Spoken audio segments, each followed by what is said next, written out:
the message that we bring to the COP conferences is really the message that there has to be a change of awareness, a change of consciousness. And when we have that change, then what's going to happen is that with that paradigm shift, it'll be possible to see how it's not necessary to get into the whole thing of consumer society and materialism, but rather you're going to be able to find your happiness and your peace inside, and that's going to mean a big, big transformation in everything. But also, when there's that awareness of who I am, and the dignity within, and the self-respect of myself, then I'm going to treat other human beings with respect and fairness.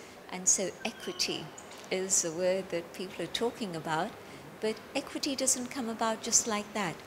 Equity happens if you have that respect for another human being, and you can't have a treaty telling you to have respect. It has to be from one's own consciousness and heart. And so the change within is what's going to change our quality of relationships, but also the information that's now available about vegetarian diet versus non-vegetarian diet is huge. And so, the figures are that we need the amount of food that we have available on the planet is actually enough to feed 10 billion people. And so how come people are still starving? And humanity and civilization hasn't been able to deal with such a basic factor of being able to provide food for all. And so I think, again, it's a shift of consciousness that's needed so that we don't throw away 30% of our food stock into biofuels and also feed for the cattle that human beings are going to be eating.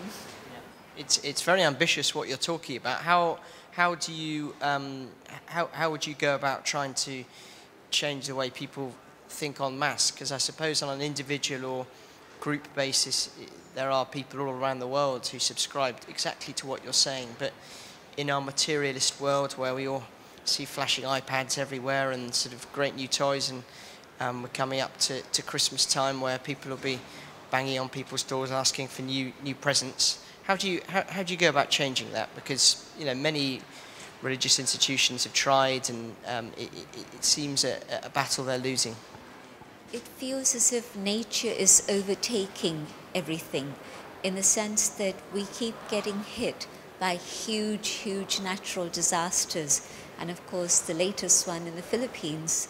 And so when we see things like that happen, we can't deny that climate change has been caused by human intervention, and we're seeing the disasters as a result of that.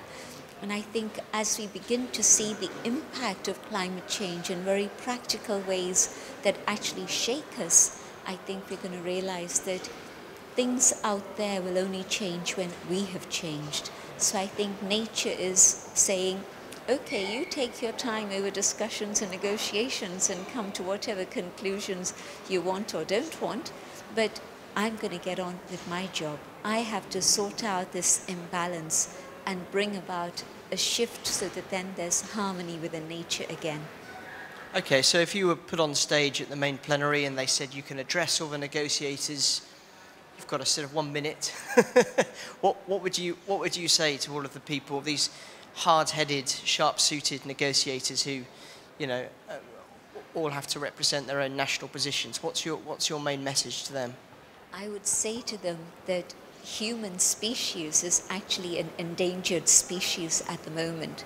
And so if you want the survival of humanity, then it has to be a shift of consciousness, and you people are the people who can make things happen.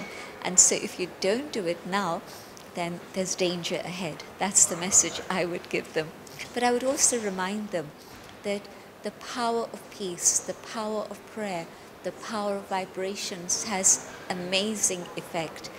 When you start feeling vibrations, things begin to shift within your consciousness, within your awareness. And so that's what we're also working with, using the power of vibrations and good wishes so that then people begin to understand.